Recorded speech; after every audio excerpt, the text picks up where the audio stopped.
The boardroom on the 62nd floor of Kong Tower was silent. 43 men and women in tailored suits sat frozen around the obsidian conference table, their eyes locked on the small figure standing in the doorway. The child was maybe 2 years old, wearing a yellow sundress and tiny white shoes, her curly dark hair framing a round face with wide, fearless eyes. She looked directly at Kong Si-woo, the most dangerous man in Seoul, stretched out both arms, and said it clearly, in a voice that rang like a bell through the silence. "Daddy." Si-woo's hand stopped mid-signature. His pen did not move.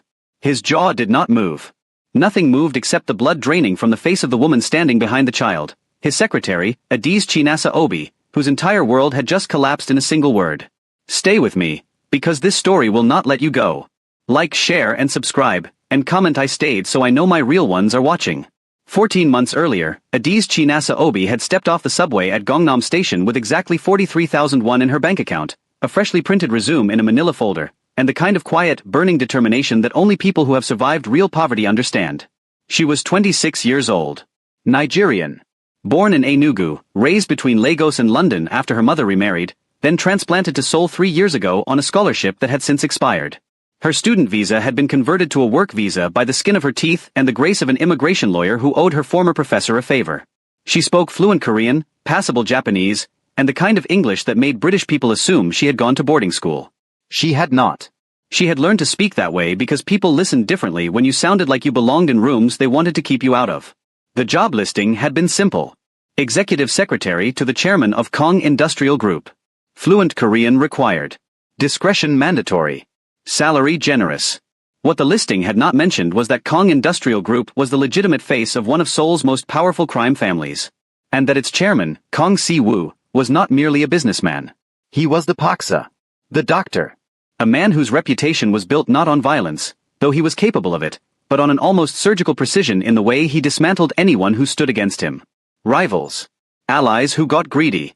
Government officials who forgot the terms of their arrangements. He did not raise his voice.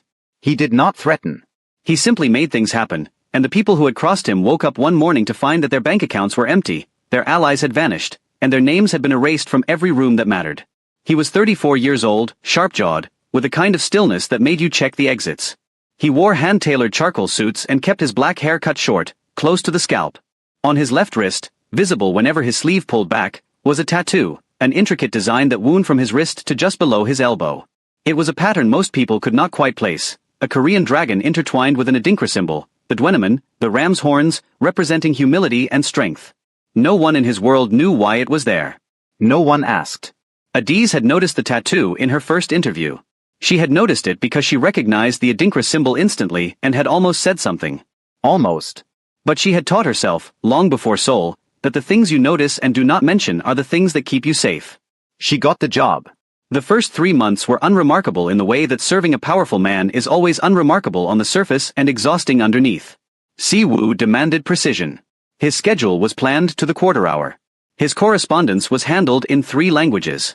His meetings, the legitimate ones, involved corporate boards, government liaison committees, and international trade delegations. His other meetings, the ones that happened after 8 in the evening, behind soundproof doors, Adiz was not invited to. She did not ask about them. She filed the official calendars, managed his public commitments, and made sure his coffee was brewed exactly the way he wanted it, black, no sugar, the temperature of a Seoul autumn. He barely looked at her for those first 3 months. She was efficient. That was enough. He had burned through 4 secretaries in 2 years. One had leaked information to a tabloid, one had tried to seduce him for access, one had simply crumbled under the pressure, and one had disappeared under circumstances Adiz chose not to investigate.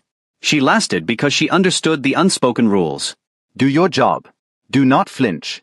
Do not ask questions about the men who sometimes waited in the private lobby with bruised knuckles and hollow eyes. Do not look at him too long. That last rule was the one she found most difficult. Not because she was attracted to him, though she would have been lying to herself if she denied it entirely. It was because his face, in unguarded moments, carried something she recognized. A loneliness so controlled, so meticulously buried beneath authority and silence, that most people would never see it. But Adiz had grown up watching her mother mask grief with composure. She knew what buried pain looked like on a face that refused to show it. She never mentioned this, either. The shift happened on a Tuesday in March, during a shareholders' dinner at the Shilla Hotel. Adiz was not supposed to attend. Her role was back office, schedules, correspondence, document management. But Siwoo's usual event coordinator had fallen ill, and the replacement had made 3 errors in the seating chart within the first hour. Siwoo had called Adiz at 6 in the evening, his voice flat and cold. Come to the Schiller. Fix it. Wear something appropriate. She had exactly 90 minutes. She chose a black dress she had bought at a sample sale 2 years ago, simple, fitted, ending just below the knee. She pulled her braids back into a low chignon, put on the single pair of gold earrings her mother had given her before she died, and took a taxi she could not quite afford. When she arrived, the ballroom was already filling. She slipped in through a service entrance, found the seating chart, and corrected every error within 20 minutes. She was about to leave through the same door she had entered when Siwoo appeared beside her. She had not heard him approach. She never did. You fixed it, he said. It was not a question. Yes, sir. He looked at her then. Not the efficient glance of a man acknowledging a task completed. He looked at her. His eyes moved from her face to the gold earrings to the way her dress fit against her collarbone, and something shifted behind his expression. Something he locked away almost instantly, but not quite fast enough. Stay for the dinner, he said. I am not on the guest list, sir. You are now. She stayed. During the dinner, she sat at the far end of the head table, beside a junior vice president who spent the evening trying to impress her with his knowledge of Nigerian oil exports. She answered his questions with the polite precision of someone who had learned to tolerate condescension without absorbing it. But twice during the meal, she looked up and found Siwoo watching her from across the table. Both times, his face was unreadable. Both times, he did not look away first. After the dinner, as the guests filtered out and the ballroom staff began clearing, he found her again near the service corridor. The earrings, he said. They are Yoruba gold work. She blinked. Yes. They were my mother's. She had good taste. He walked away before she could respond. That night, lying in her small apartment in Mapo, Adiz pressed her fingers against her temples and told herself firmly that she was not going to think about the way his voice had softened, just barely, just for a moment, when he mentioned her mother's earrings. She was not going to think about the tattoo she had glimpsed again when he reached for his glass, the Adinkra symbol dark against his wrist. She was not going to wonder why a Korean man with ties to organized crime had an African symbol of humility permanently inked into his skin. She thought about all of it anyway. April came wet and cold. The cherry blossoms along the Han River were battered by unseasonable rain, and the city moved under a low gray sky that seemed to press down on everything. Siwoo's schedule intensified. Kong Industrial Group was negotiating a port logistics deal with a shipping conglomerate based in Busan, and the meetings were contentious.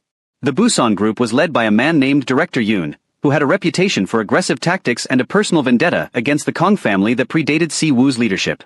Adiz managed the paperwork, the meeting logistics, the travel arrangements. She was in the office by 7 each morning and rarely left before 9 at night. She ate lunch at her desk, usually kimbap from the convenience store downstairs, and communicated with Siwoo primarily through his intercom and the encrypted messaging system the company used for sensitive correspondence. But something had changed since the Shilla dinner. Small things. He began routing documents to her personally instead of through the general administrative pool. He asked her opinion on scheduling conflicts, which he had never done before. Once, during a late evening when they were the only 2 people left on the 62nd floor, he brought her a cup of tea. Not coffee. Tea. Rooibos tea, which she had mentioned once, exactly once, in a conversation she did not think he had been listening to. She stared at the cup for a long time after he set it on her desk and walked back to his office without a word. There was a man named Park Jun-seo.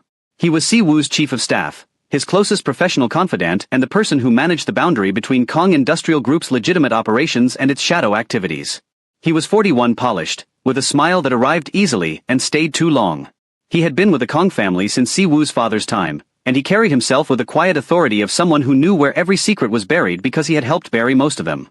Jun-seo did not like Adiz. He did not say this directly. He was too careful for that. But Adiz felt it in the way he spoke to her. Always correct, always professional, but with an edge beneath the courtesy that suggested she was something temporary, something that would be swept aside when the time came. She noticed that he watched her interactions with Siwoo with particular attention. When Siwoo asked for her opinion in meetings, Jun-seo's smile thinned. When Siwoo handed her responsibilities that had previously belonged to Jun-seo's team, the chief of staff said nothing, but his silence had a weight to it that Adiz understood. She had seen men like him before. Men who had built their power on proximity to someone more powerful and who viewed any new person in that orbit as a threat to be assessed, contained, or eliminated. She kept her distance from Jun-seo. She did her job. She did not complain. But she began locking her desk drawer at night. She began checking that her computer was fully logged out before she left. She began noting, in a small leather journal she kept in her purse, the dates and times when Jun Seo appeared in parts of the building where he had no obvious reason to be. May. The rain finally stopped. Seoul exhaled into late spring, and the city softened. Siwoo called Adiz into his office on a Friday afternoon. When she entered, he was standing at the floor-to-ceiling windows, his back to her, looking out over the Gangnam skyline. His jacket was off. His sleeves were rolled to just below the elbow. The tattoo was fully visible, the dragon and the Dweneman coiling together in dark ink. Close the door, he said. She did. Sit down. She sat in one of the leather chairs facing his desk. He remained at the window. I need you to attend the Busan summit next week. 3 days. You will manage all documentation and serve as my direct liaison during negotiations. Of course, sir. He turned then. It will mean long hours. Close quarters. Director Yoon's people will be watching everything I do and everyone near me. They will look for weaknesses. I understand. Do you? It was not quite a question. He studied her face with that unreadable intensity she had learned not to flinch from. They will assume things about your presence. About why you are there. She held his gaze. Let them assume. Something flickered across his mouth. Not quite a smile. Something warmer and more dangerous than a smile. Good, he said. That is all. She stood to leave. At the door she paused, her hand on the handle. Sir. Yes. The tattoo on your wrist. The Adinkra symbol. Dweneman. She did not turn around. You know what it means. Silence. When he spoke, his voice was lower than she had ever heard it. I know what it means. Then you know it comes with a responsibility. She left before he could respond. Her heart was hammering so loudly she was certain the entire floor could hear it. The Busan summit was held at a private resort on the coast. The Kong delegation arrived in a convoy of black sedans. Adiz rode in the second car, reviewing documents on a tablet, acutely aware that Siwoo was in the car ahead of her and that she had not spoken to him directly since the conversation about the tattoo. He had not mentioned it. He had not changed his behavior toward her. But she caught him looking at his own wrist twice during the drive, a small, unconscious gesture that told her more than any words could have. The resort was beautiful and cold. White marble. Glass walls overlooking the gray sea. The kind of place that was designed to impress you into submission before the first handshake. Director Yoon was already there. He was in his late 50s, heavy-set, with thick hands and small, calculating eyes. He greeted Siwoo with the effusive warmth of a man who wanted something badly and was prepared to take it by force if charm failed. He noticed Adiz immediately. Your secretary, he said, looking her up and down with the kind of assessment she had endured 1,000 times. Nigerian. Yes, Siwoo said, his voice perfectly neutral. But Adiz, standing 2 steps behind him, saw his left hand close into a fist at his side. The tattoo stretched across his knuckles. Interesting choice, Yoon said, and smiled. The first day of negotiations was brutal. Yoon's team pushed hard on port access rights. Siwoo countered with financial data that exposed the Busan Group's debt structure. Arguments erupted. Voices rose. Adiz sat in the corner of the conference room, recording minutes, organizing documents, sliding the correct file to Siwoo's hand before he asked for it. Twice, Yoon's legal counsel tried to challenge a data point, and Adiz provided the source document within seconds. The second time, Yoon looked at her with something that was no longer dismissal. It was wariness. That evening, there was a formal dinner. Adiz wore a navy dress and her mother's earrings. She sat at the far end of the table again, but this time Siwoo had placed her closer, only 4 seats away. Close enough to hear. Close enough to be seen. Halfway through the dinner, Yoon's youngest associate, a man in his late 20s with too much soju in his blood, leaned toward Adiz and said, in Korean he assumed she did not fully understand, she is pretty for an accessory. Do you think he keeps her for the office, or for after? Adiz set down her chopsticks. She looked at the young man with an expression that could have frozen the sea outside the windows. He keeps me, she said in flawless Korean, her voice carrying just far enough for the people nearby to hear, because I am the most competent person in any room I walk into. Including this one. Silence rippled down the table. The young associate's face went white. Director Yoon set his glass down slowly, his eyes moving from Adiz to Siwoo. Siwoo had not moved. But he was looking at Adiz, and for the first time in the months she had known him, his expression was not unreadable. It was something raw and immediate and impossible to name. Admiration tangled with something deeper, something that looked almost like hunger. He looked away. But not before Yoon saw it. That night, after the dinner, Adiz was walking back to her room along the resort's exterior corridor when she heard footsteps behind her. She turned. Siwoo was standing under the corridor light, his tie loosened, his jacket over one arm. "You should not have said that," he said. It was true. That is not the point. Yoon will use it. Use what? He stepped closer. The corridor was empty. The sea wind pressed against them, cold and salt-heavy. "He will use the fact that He stopped. His jaw tightened. She watched the muscle work beneath his skin, watched him fight with something he did not want to say. "That you what?" she asked. He looked at her. The tattoo was visible below his rolled cuff, dark against skin turned silver by the corridor light. She could see the Dwenaman clearly, the ram's horns, humility and strength, the willingness to fight and the wisdom not to. "Go to your room, Miss Obi," he said quietly. "Answer the question. Go to your room." She did not go to her room. She stood there 3 feet from him, the wind pulling at her braids, and waited. He exhaled, a sound she had never heard from him before, as though something inside his chest was cracking. "He will use the fact that I looked at you the way I should not look at anyone," he said. "Not in front of people who are looking for leverage." The words hung between them. Neither moved. "Then do not look at me that way," she said, her voice barely above a whisper. "I have been trying not to," he said. "For months." The silence after that was the loudest thing she had ever heard. It roared with everything neither of them was willing to say. She felt the pull of him, not just physical, though that was there too, undeniable and electric, but something deeper. A recognition. As though some part of her had known, from the very first day, that this man's loneliness matched hers in a way that was either salvation or catastrophe. She turned and walked to her room. She did not look back. If she had, she would have seen him standing in the corridor for another 15 minutes, motionless, the wind cutting around him like water around a stone. They did not speak of it when they returned to Seoul. The Busan deal closed in Kong Industrial Group's favor. Life resumed its precise, relentless rhythm. Adiz managed the schedules. Siwoo ran his empire. The distance between them was professional, correct, immaculate. Except now it was a performance, and they both knew it. She noticed that he lingered at her desk longer when delivering instructions. She noticed that his voice changed when he spoke her name, not warmer exactly, but slower, as though he was tasting the syllables. She noticed that he had begun wearing his sleeves rolled more often, the tattoo always visible, as though it had become a message he no longer wanted to hide. She noticed, too, that Park Jun-seo had increased his surveillance. The chief of staff appeared in the hallway outside Siwoo's office with new frequency. He made pointed comments about professional boundaries during staff meetings, his eyes flicking toward Adiz with a precision that was not accidental. And she noticed one more thing, something that made her blood go cold. Jun-seo had been asking questions about her background.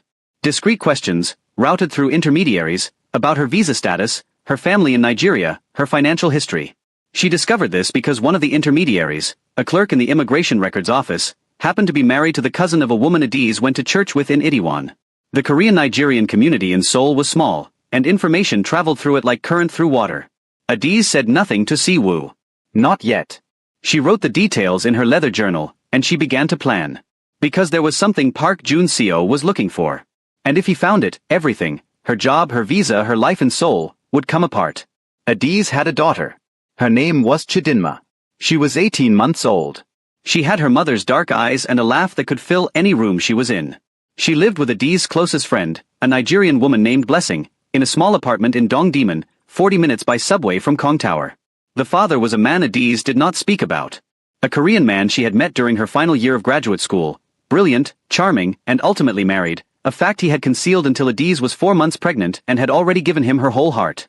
When she confronted him, he had offered her money. Not support. Money.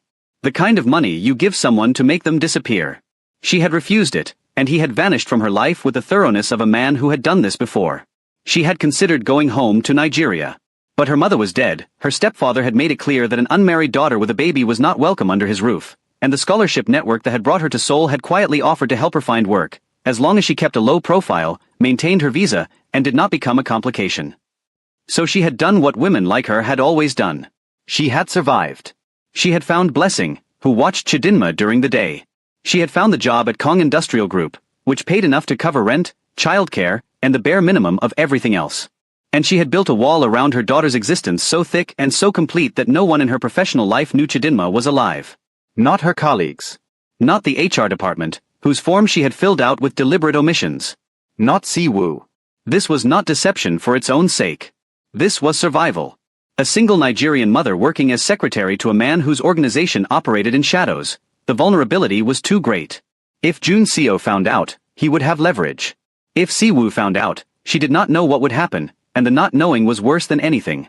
She went to Blessing's apartment every evening after work. She held her daughter, fed her, sang to her in Igbo, and watched her sleep. Then she took the subway back to her own apartment in Mapo, alone, and lay in the dark, wondering how long she could keep two lives from colliding. June. The heat settled over Seoul like a hand pressed against glass. Siwoo asked her to work late one Thursday. The Busan deal had generated a cascade of subsidiary contracts that needed review. She sat in the small conference room adjacent to his office, surrounded by documents, while he worked at his desk through the open door. At 10 in the evening, he appeared in the doorway with 2 cups of rooibos tea. He set one beside her without speaking and sat down across the table. "You look tired," he said. "I am fine." "That is not what I said." She looked up from the contract she was reading. He was watching her with that careful, precise attention, the way he looked at problems he intended to solve. "Everyone looks tired at 10 at night, sir. You have looked tired for weeks." Before 10 at night. She set down her pen. "Is there a question in that observation?" "There is a concern." "I did not ask for your concern." "I am aware of that." He took a slow sip of tea. "You are the most competent person in any room you walk into. You told Director Yoon's associate that." It was not a boast. It was the truth. "And because it is the truth, I notice when something is affecting your performance." "My performance has not." "I did not say it had. I said something is affecting you. There is a difference." She held his gaze. Her chest ached with the effort of not telling him. Of sitting 3 feet from a man who noticed when she was tired, who brought her tea she had mentioned once, who carried an African symbol on his skin, and holding back the single most important fact of her life. "I have personal matters," she said carefully. "They do not interfere with my work." "I did not ask about your work, Adiz." It was the first time he had used her first name. The sound of it in his voice, low, precise, the syllables handled as though they were something fragile, broke something open in her chest that she had spent months trying to keep sealed. "You should not call me that," she whispered. "I know," he said. Neither of them moved. The tea cooled between them. The city hummed 62 stories below, indifferent and vast. "Go home," he said finally. "Whatever your personal matters are, they need you more than these contracts do." She gathered her things. At the door she stopped. Siwoo. It was the first time she had used his given name. She heard his breath catch, a sound so small she might have imagined it. "The tattoo," she said. "The Dwenaman. Who was it for?" A long silence. When he spoke, his voice was rough. "Someone I was not allowed to keep." She left. She did not ask again. But on the subway to Blessing's apartment, pressing her forehead against the cold window, she let herself feel, just for a moment, the full weight of what was happening. She was falling in love with a man who lived in a world that would never accept her.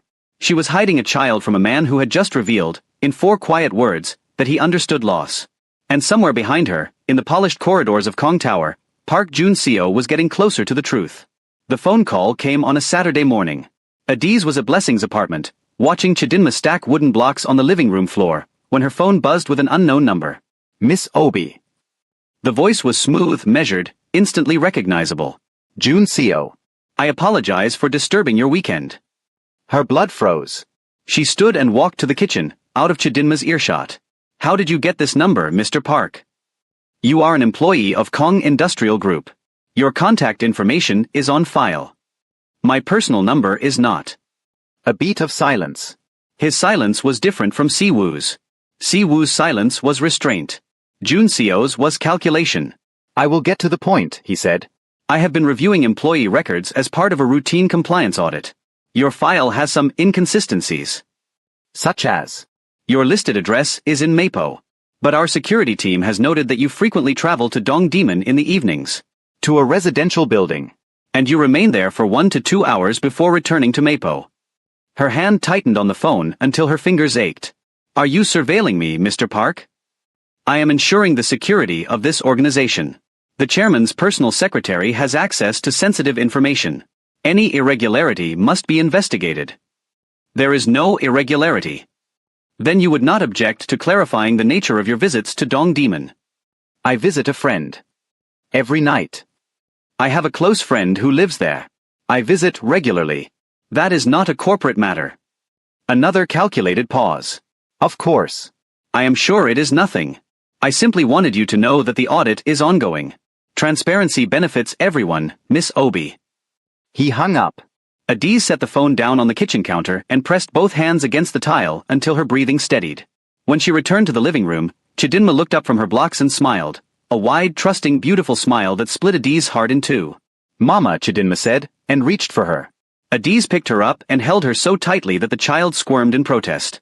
Over Chidinma's small shoulder, she looked at Blessing, who had heard the entire conversation from the hallway. He knows, Adiz said quietly. Or he will soon. Blessing's face was grim. What are you going to do? Adiz did not answer. She did not have an answer. She only had the understanding, sharp and bright as a blade, that the two lives she had kept separate were about to collide, and that the collision would destroy everything she had built. July. The heat intensified. Soul-baked. And the tension inside Kong Tower coiled tighter with every passing day. Siwoo was under pressure from multiple directions. The Busan port deal, successfully closed, had attracted the attention of federal prosecutors who were investigating potential ties between Kong Industrial Group and organized crime. The investigation was not new, it had been simmering for years, but a new lead prosecutor, a woman named Judge Han, had taken a personal interest, and her office had begun issuing subpoenas for financial records. Siwoo handled it with his usual precision. He brought in external counsel. He restructured the most vulnerable subsidiaries. He met with his inner circle, men whose names Adiz knew but whose faces she had trained herself not to remember, and gave orders in a voice so calm it was almost gentle. But Adiz could see the strain. It lived in the tension of his shoulders, in the way he stood at the window for long minutes without moving, in the fact that he had begun staying in the office past midnight on nights when there was no obvious reason to. She stayed with him on those nights. Not because he asked. Because leaving felt impossible. They did not touch. They did not cross the line that both of them could feel, shimmering and electric, like the air before a storm. But the intimacy of those late nights, the shared silence, the tea, the occasional quiet conversation about nothing important, built something between them that was more dangerous than any physical contact could have been. One night in mid-July, at 11:30, she was proofreading a legal brief in the conference room when she heard his voice from the office. Adiz. She went to the doorway. He was sitting at his desk, his tie removed, the top two buttons of his shirt open. The tattoo was visible on his wrist and she could see the edge of another, inked across his collarbone, disappearing beneath the fabric. The same intertwining of Korean and African patterns. She had not known there was a second one. Sir. Do not call me that when we are alone. Her pulse quickened. What should I call you? What you called me 3 weeks ago. She swallowed. Siwoo. He nodded once, slowly. I need to ask you something. And I need you to tell me the truth. All right. Park Jun-seo has requested authorization to conduct a full background investigation on you. He says it is part of a compliance review. He presented it as routine. He paused. Nothing Jun-seo does is routine. Her stomach dropped. He asked me to approve it, Siwoo continued. I denied the request. Relief flooded her so intensely she had to grip the doorframe. But Adiz. His voice hardened. I denied it because I trust you. Do not make me wrong. She met his eyes. In them, she saw something that terrified her, not anger, not suspicion, but a ferocity of hope. He wanted her to be who he believed she was. He wanted it with a desperation that a man like him would never admit to wanting anything. You are not wrong, she said. He held her gaze for a long time. Then he nodded. Go home. Get some sleep. She turned to leave. Adiz. She stopped. Whatever it is you are carrying, and you are carrying something, I can see it, you do not have to carry it alone. She did not trust herself to speak. She walked out, rode the elevator down 62 floors, and cried in the back seat of a taxi for the entire ride home. What she did not know, what she would not discover until it was nearly too late, was that Jun-seo had not waited for authorization. He had already begun the investigation on his own. 3 weeks before requesting official approval, he had hired a private firm to look into Adiz's background. The firm had traced her movements, mapped her evening trips to Dongdaemun, and on the 4th night of surveillance, photographed her leaving Blessing's apartment building carrying a child on her hip. Jun-seo had the photographs. He had the building address. He had Blessing's name. He was, at that moment, assembling a file that would contain every detail of Adiz's secret life, the child's existence, the absent father, the omissions on her employment forms, and he was waiting for the perfect moment to present it. Not to Siwoo. Not yet. To Director Yoon. Because Park Jun-seo had been Yoon's man for longer than anyone knew. For 7 years, since before Siwoo took over the family's operations, Jun Seo had been feeding information to the Busan group, slowly, carefully, never enough to raise suspicion, but enough to keep Yoon one step ahead in every negotiation. Enough to erode the Kong Empire from within. Jun Seo's loyalty to the Kong family was a performance. His real loyalty was to his own survival and to the man who had promised him control of the legitimate operations once the Kong name was finally brought down. And now he had found the weapon he needed. Not a financial irregularity. Not a data leak. Something far more devastating, proof that the chairman's secretary, the woman the chairman was clearly hopelessly entangled with, had been hiding a child. Proof that she had falsified employment documents. Proof that could be used to discredit her, to humiliate Siwoo, and to demonstrate to the board, the prosecutors, and the public that the head of Kong Industrial Group had been compromised by a woman with secrets. Jun Seo sat in his private office, the photograph spread on his desk, and smiled the patient smile of a man who had been waiting 7 years for exactly this. August arrived and with it, the Kong Industrial Group Annual Gala, the most important social event on the company's calendar. 300 guests. Government officials, business leaders, media figures, and the carefully curated members of Seoul's elite. It was held at the company's private estate in Pyeongchangdong, a sprawling modern compound set into the forested hills north of the city center. Adiz spent 2 weeks coordinating the event. Every detail passed through her hands: catering, security, guest lists, transportation, audio-visual arrangements, the precise placement of flowers on every table. She worked 16-hour days and slept 5 hours a night and visited Chidinma in stolen half-hours between tasks, holding her daughter in Blessing's kitchen while reviewing seating charts on her phone. Siwoo watched her work with an intensity that had become difficult to disguise. He approved her decisions without question. He deferred to her judgment on matters that normally would have gone through Jun Seo's office. And once, when she was in the estate's grand hall supervising the placement of a sound system, he appeared beside her and said very quietly, "When this is over, we need to talk." "About what?" she asked, not looking at him, adjusting a microphone stand. "About what happens next." She paused. Her hands stilled. Next. Between us. The words landed like stones in still water. She felt the ripples spread through her entire body. "There is no between us," she said, but her voice betrayed her. "There has been a between us since Busan," he said. "We have been pretending otherwise because it is safer. But I am not a man who chooses safety over truth." She finally looked at him. He was standing close enough that she could see the individual lines of the tattoo on his wrist, the way the dragon's body coiled around the Dweneman symbol like a protector. Like a vow. "After the gala," she said. "We will talk after the gala." He nodded once and left. She stood alone in the grand hall, surrounded by flowers and silence, and felt the floor shift beneath her feet. Because she knew what that conversation would require. It would require the truth. All of it. Chidinma. The absent father. The lies on her employment forms. Everything she had built her survival around. And she did not know if the truth would bring them closer or destroy everything. The night of the gala. August the 23rd. The estate was lit like a palace. Lanterns along the stone pathways, warm light spilling from every window, the gardens groomed to perfection. Cars arrived in a steady stream. Men in tuxedos and women in gowns moved through the entrance hall, their voices rising and falling in the choreographed murmur of power socializing with itself. Adiz wore a deep burgundy dress, fitted through the bodice, flowing from the waist, with a high neckline that left her collarbone bare. Her braids were swept up, held with a gold clasp. Her mother's earrings caught the light. She looked, for the first time in as long as she could remember, like a woman who belonged in the room, not because she had fought her way in, but because the room had been arranged around her. Siwoo saw her the moment she entered the reception hall. He was standing with a group of board members, a glass of champagne untouched in his hand, his charcoal suit immaculate, the tattoo visible at his wrist. His expression did not change. But his eyes, those dark, careful, devastating eyes, tracked her across the room with the focused intensity of a man watching something he had already decided was his. The evening proceeded. Speeches. Toasts. A string quartet playing in the garden. Adiz managed the flow of the event from behind the scenes, appearing in the main hall only when necessary, ensuring every transition was seamless. At 9:30, she stepped out onto the garden terrace for air. The night was warm and still. Below the terrace, the lights of northern Seoul spread out like scattered jewels. She heard the terrace door open behind her. She did not turn around. She did not need to. "You are supposed to be inside," she said. "I am supposed to be in many places I have no interest in being," Siwoo said, stepping beside her at the railing. "I would rather be here. Your guests will survive without me for 5 minutes." They stood together in silence.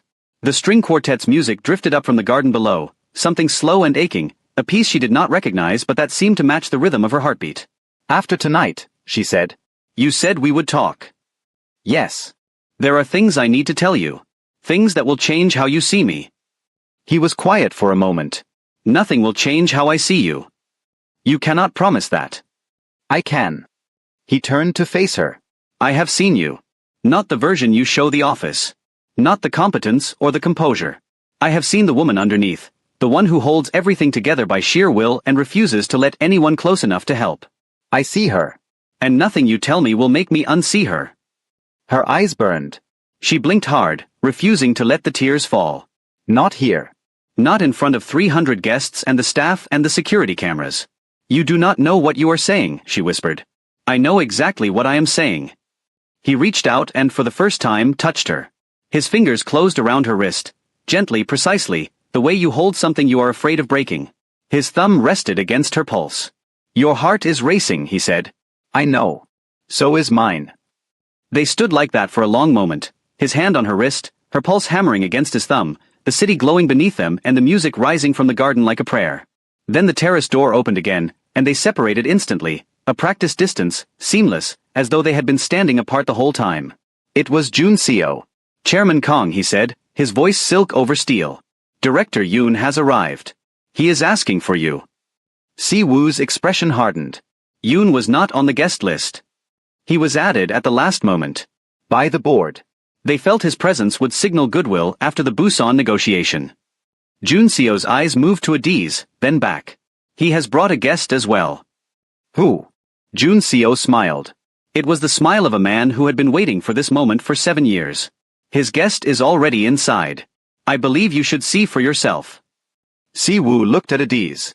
Something in his expression, a flicker of warning, of premonition, made her stomach clench. They walked back inside together.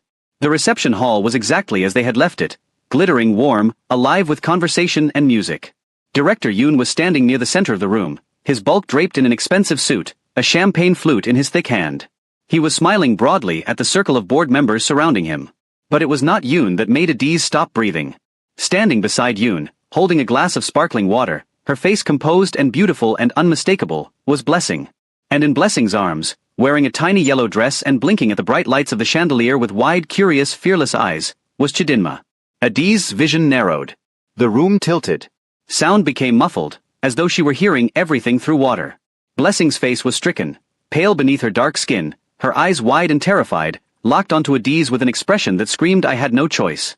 Behind Blessing, barely visible in the crowd, a man Adiz recognized as one of Junseok's security staff stood with his hand on Blessing's elbow, not guiding. Controlling. Director Yoon saw Si-woo approaching and beamed. Chairman Kong. What a magnificent event. I brought a special guest, I hope you do not mind. He gestured toward Blessing and Chidinma with the casual cruelty of a man presenting a piece of evidence. This lovely woman tells me she is a friend of your secretary. And this little one. Chidinma turned her head. She saw Adiz first, and her face lit up. Then her eyes moved, tracking the way children's eyes do, drawn to the tallest figure, the closest presence, the one who radiated the most energy. She looked at Si-woo. And the room went silent. Not all at once, but in a spreading wave, as conversation died table by table and heads turned toward the center of the hall. Because Chidinma, 18 months old, innocent of politics and power and the weight of secrets, looked at the tall man in the charcoal suit with the sharp jaw and the dark eyes, and she stretched out both arms toward him, and she said the word that would detonate everything. Daddy. The word rang through the hall like a struck bell. Si-woo froze. Completely. The glass of champagne in his hand did not move. His face did not move. His eyes, locked on the child, went wide with something that was not shock exactly, but recognition. As though he was hearing a word he had imagined but never expected to hear spoken aloud.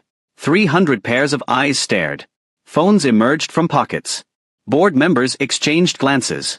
Director Yoon's smile widened into something predatory and triumphant. And Adiz, standing 4 feet from the man she loved, watching her daughter reach for him with the innocent trust that children extend to the world before the world teaches them not to, felt her entire carefully constructed life collapse around her like a building made of glass. The silence lasted exactly 4 seconds.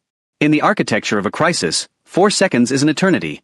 Long enough for every person in that room to draw a conclusion, form a judgment, and begin composing the version of the story they would tell. Si-woo moved first. He did not step back. He did not look away from the child. He set his champagne glass on the nearest table with a deliberate calm that Adiz recognized, The same calm he brought to hostile negotiations, to meetings with federal prosecutors, to every situation where lesser men would have flinched. Then he stepped forward. He stepped forward, and he took Chidinma from Blessing's arms. The child went to him without hesitation. She curled her small fingers into the lapel of his suit and pressed her face against his shoulder, and Siwoo held her as though he had done it 1,000 times. One arm beneath her, the other across her small back, the tattoo on his wrist dark against the yellow fabric of her dress. "The evening is proceeding on schedule," he said to the room. His voice was steady, quiet, and absolute. "Please continue enjoying the gala." He turned to Adiz. His eyes met hers, and what she saw in them was not anger. Not betrayal. Not the cold fury she had expected. It was a question. One question, burning and silent. "Why did you not tell me?" She could not answer. Not here. Not with 300 people watching. Not with Director Yoon's smile spreading like poison across the room. Siwoo looked at Jun Seo. Something passed between the two men, a recognition that went beyond words. Siwoo understood in that instant exactly who had orchestrated this. Exactly who had brought Blessing and the child here. Exactly who had handed Yoon the weapon he needed. Jun Seo's smile did not waver. But his eyes flickered, a tiny involuntary movement, the first crack in his composure. Because Siwoo was not reacting the way he was supposed to. The plan, Jun Seo's careful, patient, 7-year plan, had been to humiliate. To expose. To force Siwoo into a public denial that would fracture his authority and give Yoon the opening to move against the Kong Empire. Instead, Siwoo was holding the child. "Miss Obi," Siwoo said, and his voice carried the precise authority of a man giving an order that would be obeyed. "Come with me." He walked toward the private corridor at the back of the hall, Chidinma on his shoulder, his stride unhurried, his posture composed. Adiz followed. Blessing, released from the security man's grip by a sharp glance from Siwoo, followed as well. The corridor door closed behind them. The noise of the gala became a distant murmur. The hallway was cool, dimly lit, lined with framed calligraphy. Siwoo turned to Blessing first. His voice was low but not unkind. "How did they bring you here?" Blessing was shaking. Her hands trembled at her sides. "A man came to my apartment. 3 hours ago. He said Adiz had sent him, that I was to bring the baby to the gala. He had a car. A driver. I did not know until I arrived and saw Director Yoon. I tried to leave and they would not let me." Siwoo's jaw tightened. The muscle beneath his skin jumped once, twice. Chidinma, oblivious, was playing with a button on his suit jacket. "You are safe now," he said to Blessing. "No one will touch you again." He looked at Adiz. The corridor was silent. Her daughter, was in his arms, her small hand curled against his collarbone, directly over the second tattoo she had glimpsed once through an open shirt collar. The dragon and the Dweneman. The symbol of a loss he had never fully explained.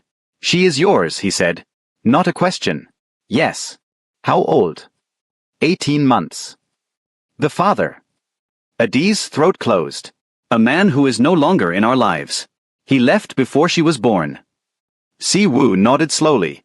He looked down at Chidinma, who had found the tattoo on his wrist and was tracing it with one tiny finger, fascinated by the dark lines against his skin. "She called me daddy," he said. She has been learning words. She calls many men that. Blessing's husband. The man at the grocery store. It is. Do not explain it away, he said quietly. His eyes were still on the child. Do not make it small. Adiz pressed her lips together and felt the tears she had been fighting all night finally begin to fall. "I did not hide her because I wanted to," she said, and her voice cracked on the last word. "I hid her because I had to. Because a single mother, a foreigner working for you in your world, I would have been a liability. A weakness. Something your enemies could use against you." She drew a shaking breath. "And I was right. Because that is exactly what just happened." Siwoo was quiet for a long time. When he finally spoke, his voice was stripped of every defense, every layer of authority and control. "You should have told me," he said. "Not because I am your employer. Because I am the man who has been falling in love with you for 5 months and had no idea that the woman I love was carrying this alone." The words hit her like a wave. She staggered, not physically, but something inside her staggered, something structural, a wall she had built from fear and pride and the absolute conviction that she could not afford to need anyone. "You cannot love me," she whispered. "You do not even know what that means. Not in your world." "My world." He said it as though the words tasted bitter. "My world is a cage I was born into. You are the first thing in it that has ever felt like air." Chidinma yawned. She nestled deeper against Siwoo's shoulder. The yellow dress was wrinkled. One of her tiny shoes had fallen off somewhere in the corridor. Adiz looked at her daughter in this man's arms and felt something she had not allowed herself to feel since the day Chidinma's father had offered her money instead of love. She felt safe. But safety, in the world of Kong Si-woo, was always temporary. While the three of them stood in the corridor, the gala continued without its host. Director Yoon worked the room with the fluid ease of a man who had just won a hand of poker. He spoke to board members in low, confidential tones. He mentioned the child. He mentioned the secretary. He used words like compromised and judgment and liability. The same word Adiz herself had used, and he planted them like seeds in fertile soil. Jun Seo, meanwhile, had retreated to his private office on the third floor of the estate. He was on the phone. It did not go as planned, he said, his voice tight. He took the child. He walked out with her. He did not deny anything. The voice on the other end belonged to Yoon. That is even better than a denial, Yoon said. A denial we would have to prove false. This is an admission. The chairman of Kong Industrial Group, holding a secret child in front of 300 witnesses. The prosecutors will feast on this. The board will have no choice. The board moves slowly. Not anymore. I will file a motion for emergency review on Monday. Grounds: the chairman's personal entanglements represent a security risk to the organization. I have 3 board members already. I need 5. I can deliver 5, Jun Seo said. Then deliver them. The call ended. Jun Seo sat in the dark office, surrounded by the framed photographs and awards that documented his decades of service to the Kong family. His face, illuminated by the blue light of his phone, showed no guilt. No hesitation. Only the calculating satisfaction of a man who had been invisible for too long and was finally about to step into the light. Si-woo did not return to the gala. He instructed his head of security, a taciturn man named Kwon, to manage the remainder of the evening and ensure that Yoon left the premises within the hour. Then he had a car brought to the estate's private entrance and drove Adiz, Blessing, and Chidinma to his personal residence in Hanamdong. The residence was a modernist structure of concrete and glass set behind high walls, surrounded by manicured gardens that were invisible from the street. Adiz had been there once before, to deliver documents. She had not been inside. The interior was spare, beautiful, and deeply quiet. Dark wood floors. Floor-to-ceiling bookshelves. A grand piano in the living room that looked like it had not been played in years. Everywhere, the controlled aesthetic of a man who had eliminated everything unnecessary from his surroundings. Except, Adiz noticed, a single framed photograph on a shelf near the window. A woman. Korean features, warm eyes, a wide smile. She was holding a baby. Adiz looked at the photograph and then at Si-woo, who had followed her gaze. His face closed. My mother, he said. And me. Taken 6 months before she died. How old were you? 2. The same age as Chidinma. Adiz felt the connection like a physical blow, the symmetry of it, the cruelty and the beauty tangled together. Si-woo set up a guest room for Blessing and a makeshift nursery in the room beside it. He produced from somewhere in the house a blanket that was softer than anything Adiz had ever touched, and he laid it in a wide armchair that he positioned against the wall so Chidinma could not roll off. He did all of this without being asked, with the careful efficiency of a man who was solving a problem, except his hands, Adiz noticed, were trembling. When Chidinma was asleep and Blessing had retired to the guest room, Si-woo and Adiz sat in the living room. He poured 2 glasses of water. Not tea. Not alcohol. Water.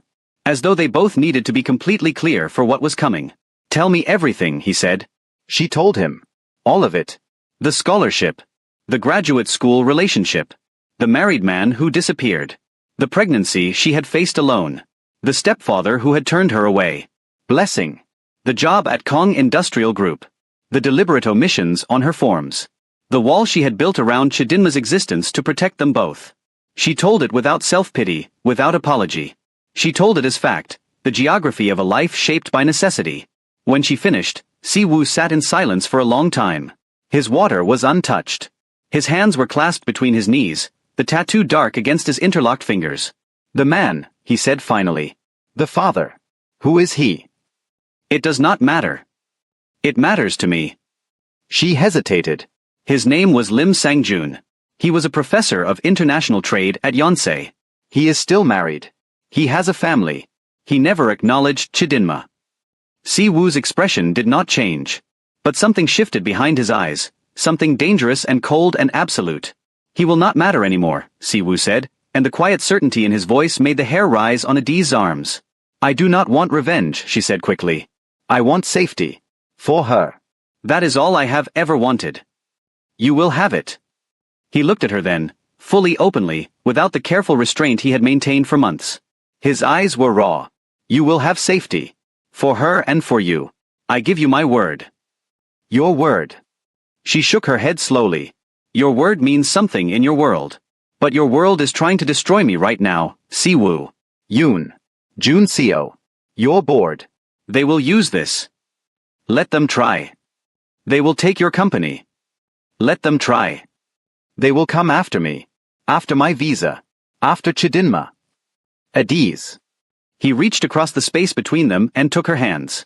His grip was firm, steady, warm. The trembling was gone. No one will touch you. No one will touch her. I have spent my entire life protecting things that did not matter. Let me protect something that does. She broke. The composure she had held for 18 months, through single motherhood, through poverty, through the grinding daily performance of competence in a world that wanted to prove she did not belong, shattered. She wept. Not quietly. Not gracefully. She wept like a woman who had been drowning and had finally been given permission to stop swimming. Siwoo pulled her against him. He held her the way he had held Chidinma, one arm around her, the other across her back, solid and unyielding. His chin rested on the top of her head. He said nothing. He simply held her, and the silence between them was no longer restraint. It was shelter. The following week was a siege. On Monday, Director Yoon filed his motion with the Kong Industrial Board. On Tuesday, 3 financial news outlets ran stories about the scandal at the gala, the chairman's secretary, the mystery child, the public scene. Unnamed sources described Adiz as a foreign opportunist, and Siwoo as compromised by personal entanglements. The language was surgical, designed to inflict maximum damage without crossing into outright defamation. Siwoo traced the unnamed sources to Jun Seo within 48 hours. The digital trail was thin but present. Metadata on a forwarded email, a phone record connecting Jun Seo's personal line to a journalist's office number. He did not confront Jun Seo immediately. That was not his way. He gathered the evidence, filed it, and waited. Adiz moved into the Hanamdong residence on Siwoo's insistence. Blessing and Chidinma came with her. Siwoo assigned a security detail, 2 women from his personal protection team, chosen deliberately because they would be less intimidating for the child. He had the guest rooms furnished. He had a proper crib delivered. He stocked the kitchen with a specific brand of baby food that Adiz mentioned once, that Chidinma preferred. Adiz watched him do all of this and felt a strange, disorienting vertigo, the sensation of falling into something she had spent her entire adult life believing she would never have. You are doing too much, she told him one evening, standing in the kitchen while he reviewed security protocols on his phone, and Chidinma sat on the floor at his feet, methodically removing his shoelaces. He looked down at the child, then up at Adiz. The ghost of a smile crossed his face, the first real smile she had ever seen from him, and it was so unexpected, so transformative, that it changed the entire architecture of his face. I am doing exactly enough, he said. The board meeting was scheduled for Thursday. Yoon had secured his 5 votes. The motion was to conduct a formal review of Siwoo's leadership, with a possibility of a temporary suspension pending investigation.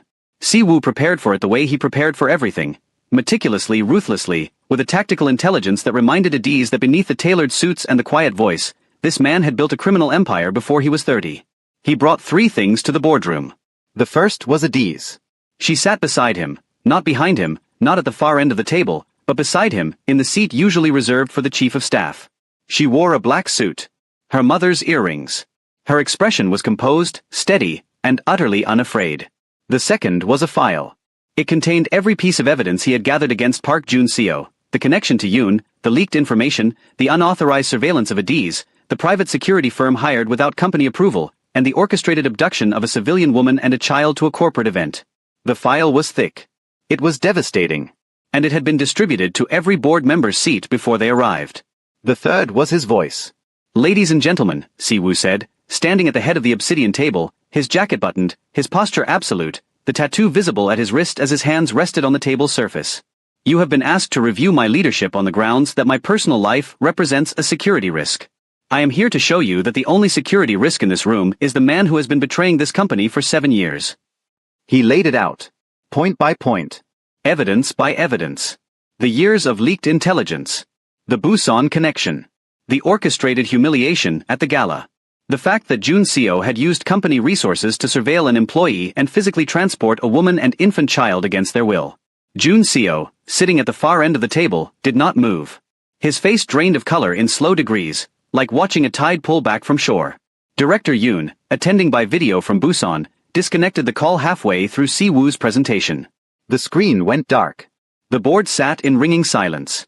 As for my personal life, Si-woo continued, his voice dropping to the quiet register that Adiz had learned was his most dangerous. Miss Obi is my secretary. She has been, by every metric, the most competent and trustworthy employee this company has ever had. She is also the mother of a child she raised alone, without help, without support, because the world did not offer her any. She hid her daughter's existence out of justified fear that men like the one sitting at the end of this table would use a child as a weapon. He turned to Jun Seo. The eye contact between them lasted 5 seconds. Nobody breathed. You used a child as a weapon, Si-woo said. In my family's house. At my table. Jun Seo spoke for the first time. His voice was thin. Everything I did was for the good of the company. Everything you did was for yourself. Si-woo straightened. Your access to this building and all company systems is terminated effective immediately. Your employment is terminated. Security will escort you from the premises. He looked at the board. If there are any further questions about my judgment, my leadership, or the people I choose to have beside me, ask them now. No one spoke. Then we are adjourned. The aftermath unfolded over weeks. Jun Seo was escorted from Kong Tower that afternoon. He went quietly, his composure held until the lobby, where it broke in a single involuntary look back at the building he had spent his career inside. The look was not rage. It was bewilderment. The bewilderment of a man who had believed his own narrative so completely that its collapse felt like a violation of natural law. Director Yoon's motion was withdrawn. Without Jun Seo's inside intelligence, Yoon's position in every negotiation weakened. Within 3 months, the Busan Group's financial irregularities, exposed in part by documents Adiz had organized during the original port deal, would lead to a regulatory investigation of Yoon's own operations. The threat he represented to the Kong Empire dissolved not with a bang but with the slow, grinding inevitability of exposure. The media stories died. Si-woo's legal team issued precisely worded statements. The narrative shifted. The scandal became a personal matter. Then it became old news. Then it was forgotten entirely, buried under the next cycle of outrage and spectacle. But the private story, the real story, was quieter and more difficult. Adiz struggled. Not with the logistics, those improved immediately once the secrecy was removed. Chidinma had a safe home. Blessing was offered a position within the household staff, which she accepted with the condition that she report to Adiz and no one else. The security detail was professional and unobtrusive. What Adiz struggled with was trust. She had spent so long surviving alone that accepting help felt like surrendering a part of herself she could not afford to lose. She caught herself flinching when Si-woo offered to watch Chidinma so she could sleep. She caught herself double-checking the locks on doors that she knew were already secure. She caught herself lying awake at night, listening for footsteps, waiting for the next crisis, the next betrayal, the next person who would offer love and deliver abandonment. Si-woo saw this. He did not push. He did not insist. He simply remained, steady, present, patient in a way that contradicted everything his reputation suggested. He learned Chidinma's routines. He learned that she liked mashed sweet potato but hated carrots. He learned that she slept best when someone hummed, not sang hummed, a low tuneless sound that vibrated through the chest of whoever held her. He learned that she called every man daddy indiscriminately, as Adiz had said, but that she reached for Si-woo with a specific insistent preference that neither of them could explain. One evening, Adiz found them in the living room. Si-woo was sitting on the floor, the man who ran an empire from the 62nd floor of a glass tower, with Chidinma in his lap, reading to her from a Korean children's book. He was translating the words into Igbo. His Igbo was terrible. Fractured and mispronounced and spoken with the concentrated seriousness of a man defusing a bomb. But he was trying. He had been studying. She saw the language app on his phone, the small notebook on his nightstand filled with vocabulary lists in his precise handwriting. Adiz leaned against the doorframe and watched them, and something inside her, the last fortified wall, the final barrier between her and the terrifying vulnerability of truly letting someone in, began to crack. "Your pronunciation is horrible," she said. He looked up. Chidinma looked up. 2 pairs of dark eyes, one amused, one delighted. "I am aware," he said. "I have been informed by my teacher that my tonal accuracy is, and I quote, an offense to the ancestors." "Who is your teacher?" "A woman from the Nigerian community in Iriwan. She is very direct." Adiz smiled. It was the first real, unguarded smile she had given him, and he stared at it as though she had handed him something he had been searching for his entire life. "Come sit," he said. "Help me not offend your ancestors." She sat beside them on the floor. Chidinma immediately crawled from Siwoo's lap into hers, then back to Siwoo's, then back to hers, unable to choose. They read the book together. Adiz corrected his pronunciation. Their shoulders touched. Chidinma fell asleep between them, one hand on Adiz's arm and the other clutching Siwoo's thumb. In the quiet that followed, Siwoo spoke. "The tattoo," he said. "You asked who it was for." She nodded. "My mother was half Korean, half Ghanaian. She never spoke about her African heritage publicly. My father's family forbade it. She was expected to be Korean." "Only Korean." She complied, because she had no power to do otherwise. He paused. "She died when I was 2. I was raised by my father's people. I did not learn the truth about her until I was 19 and found her personal journals in a storage room they had forgotten to clear." Adiz's breath caught. "She wrote in Chui," he continued. Her journal entries, the private ones, the ones she never showed anyone, were in her mother's language. She wrote about feeling erased. About watching herself disappear into someone else's story. His voice roughened. "I got the tattoo the week after I read those journals." The Dwenaman. The symbol she drew in the margins of every page. Humility and strength. The willingness to fight and the wisdom to know when to stop. He looked at his wrist. The dark lines of the tattoo caught the lamplight. "I swore I would never erase anyone the way she was erased. I swore I would never let someone I loved become invisible." Adiz could not speak. She reached out and placed her hand over the tattoo, her palm flat against his wrist, her dark skin against the ink that honored a woman who had been half African in a world that had demanded she forget it. "You kept your promise," she whispered. "Tonight. In that boardroom. You kept it." He turned his hand over and laced his fingers through hers. "I will keep it every day," he said. "For as long as you let me." The conversation they had been postponing since Busan happened that night, after Chidinma was asleep. They sat on the terrace of the Hanamdong residence, the city spread below them, the September air carrying the first cool breath of autumn. "I cannot be your secretary anymore," Adiz said. "I know. I will not be a kept woman. I will not be the scandal they write about. I will not be the weakness they exploit." "You were never a weakness." "In their eyes." "Their eyes are not the ones I care about." She looked at him. His profile against the city lights was sharp, precise, beautiful in the way that dangerous things are beautiful. "Then what am I?" she asked. "In your eyes."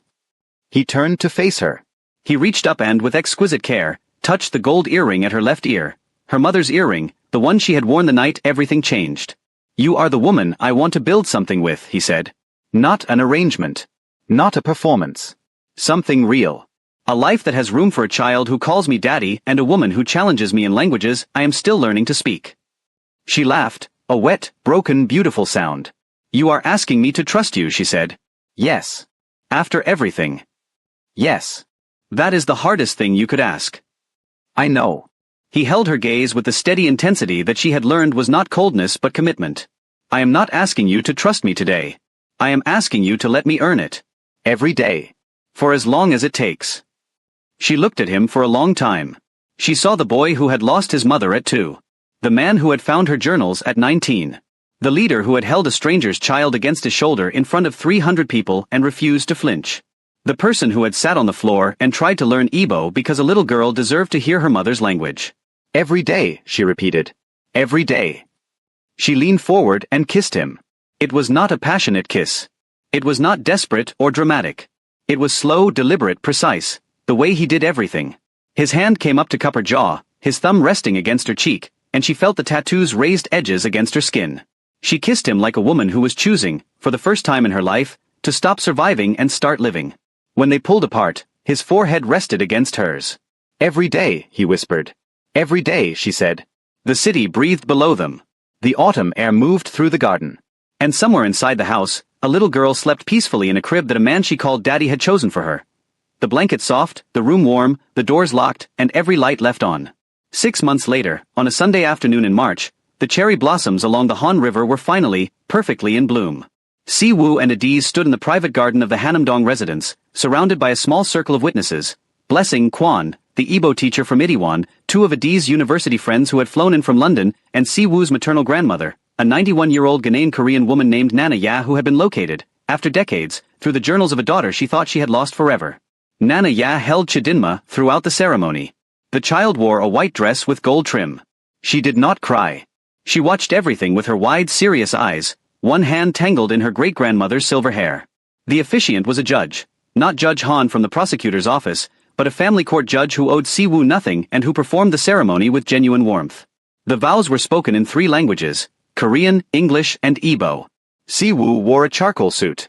The tattoo was visible. He had added nothing to it since the day he got it at 19. He had never needed to.